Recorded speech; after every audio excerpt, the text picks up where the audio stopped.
Hello friends. Today in this video I am going to be telling the story of the 2021 horror thriller film There's Someone Inside Your House.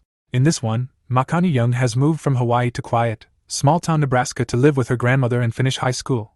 But as the countdown to graduation begins, her classmates are stalked by a killer intent on exposing their darkest secrets to the entire town, terrorizing victims while wearing a lifelike mask of their own face. Makani, with her own mysterious past, joins her new classmates to try to discover the killer because they become victims themselves.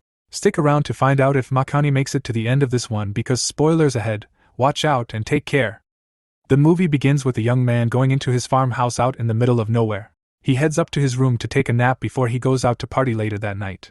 Once he wakes up, he notices strange pictures everywhere throughout the house exposing him for the bully he is. He follows the pictures upstairs into his parents' closet where the killer is hiding on the ground, and then the killer slices the guy's Achilles and then stabs him dead once he falls down.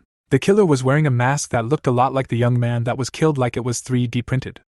We then jump to the high school the following morning where all of the students are mourning the loss of their classmate, Scott, and everyone is blaming Caleb, who was secretly hooking up with Scott as Scott was still in the closet. We also get to meet the main character, Makani Young, who has just moved to this school the past school year and is still getting to know everyone around town. She has found a little friend group that she gets along with, but outside of them, she doesn't really have anyone.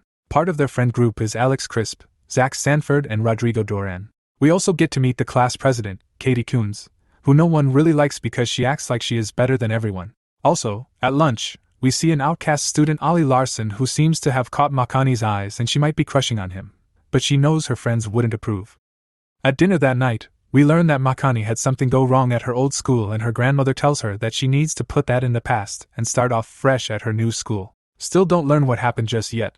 The following day at church, Katie is getting everything set up for the memorial service they are having for Scott. As she is setting everything up, the killer shows up in the church wearing a Katie-designed 3D mask as the killer did earlier for Scott. The killer plays audio outing Katie as a racist, and then the killer takes her out with ease before she can escape out of the church.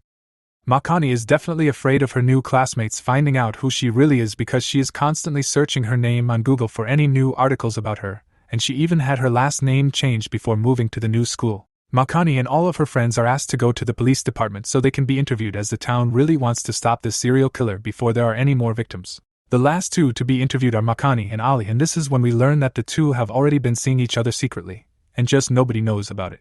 Also, Ollie's brother is a sheriff's deputy, so people think he can get away with whatever he wants, and that is why most of the students think he is the killer, the outcast who thinks he is untouchable. After they get done with their interviews, the lovebirds go for a night cruise with each other, and then they stop and park so they can get jiggy with it. Once they start making out, they get a message on both of their phones that their friend Zach Sanford is throwing a big rager of a party, and they want to go have some fun. Makani still doesn't want her friends to see her with Ollie though, so they walk in at different times and everyone makes fun of Ollie when he walks in alone and Makani just sits there and does nothing about it. Kinda feel bad for the dude. Once everyone is inside, Zach makes a big declaration to everyone in the house that he isn't as much of a tool as people think he is, and he is going to show them all a good time with his dad's war memorabilia. We then get a montage of everyone in the house getting high as hell and just having a good time, everyone except for Ollie. One of the dudes in the friend group, Rodrigo, gets done hooking up with a girl, and after he leaves the room, he finds a bottle of his meds scattered all over the ground, and then he gets a message from the killer saying that he knows Rodrigo is a junkie. Everyone in the house then gets the same message, and then the killer shuts off the power and shows up wearing Rodrigo's face this time. Everyone scatters, but the killer finds Rodrigo outside and slices and dices him up like he's Ghostface from Scream. Everyone in the friend group is absolutely devastated that the victim was one of their own this time, and they all have the dreadful feeling that they are next. Alex is absolutely convinced Ollie is the killer because he is jealous of the friendship they all have with each other, but Makani just doesn't want to believe it. But she isn't being vocal in her beliefs and doesn't want people to think that she is sleeping with the potential killer. Alex says that the killer uses a taser before killing his victims, and Ollie could have stolen his taser from his brother who is a cop. Makani starts wondering if Alex is right, and if she could be in bed with the enemy. The following day, Ollie shows up at Makani's house and wants to take her for a drive. They then get in the car and drive out into the middle of a cornfield, which is definitely something a crazy killer would probably do, but I digress. Ollie would be too obvious as the killer, so my thoughts are it is someone else.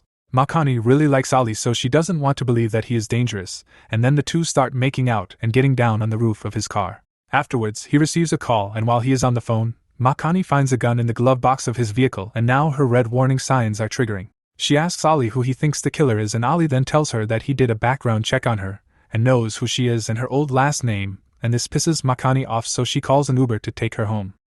Later that night, Makani wakes up in the middle of the night, and her phone and all the knives have been removed from the kitchen cabinets. She then sees a bunch of pictures in a room that go into detail what had happened to Makani at her old school, and she thinks Ali is the only other one that knows the real her. When she bends down to pick up a picture, the killer shows up and tasers her. He then pours gasoline all over her body, and right when he is about to light her on fire, Alex shows up and scares off the killer. Makani is sure that it is Ali and tells Alex that she finally believes her, and Ali is definitely the killer. Makani then wakes up in the hospital from her injuries, and everyone tells her that Ali is in custody for all of the murders and her testimony will be what puts him behind bars forever. Makani then tells her friend group what had happened at her old school, and why she changed her name.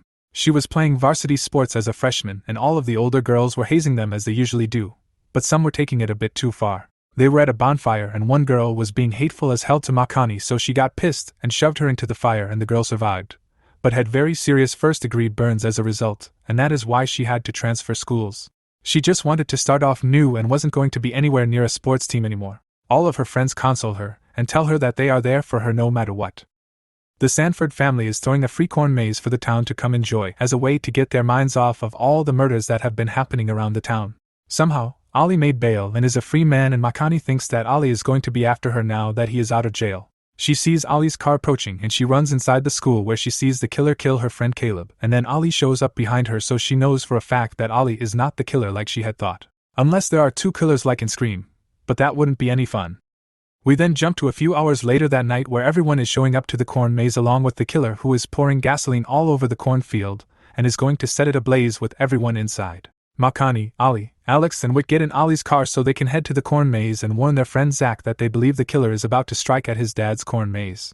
As they are approaching, they see a huge-ass fire has been started, but that's not stopping them. Ali drives through the burning cornfield in hopes of finding Zach and saving his life. They hear Zach screaming for help and go find him through the crowded burning cornfield. They end up finding the killer along with Zach's dad, and he kills Zach's dad right in front of all of them. The killer then takes off of his mask, and it is actually Zach who is the killer. Ali charges at him and tries to shoot him with his gun, but the safety is on, and then Zach stabs Ali in the stomach.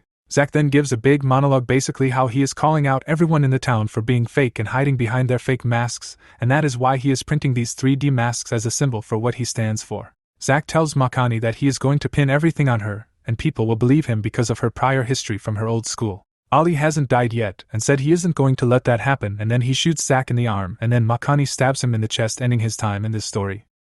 The movie ends with Ali and Makani publicly dating now, and Ali is finally a part of their crew and friend group, and they all get to graduate together, and Makani is the class speaker. That is how this one ends. Thanks for watching.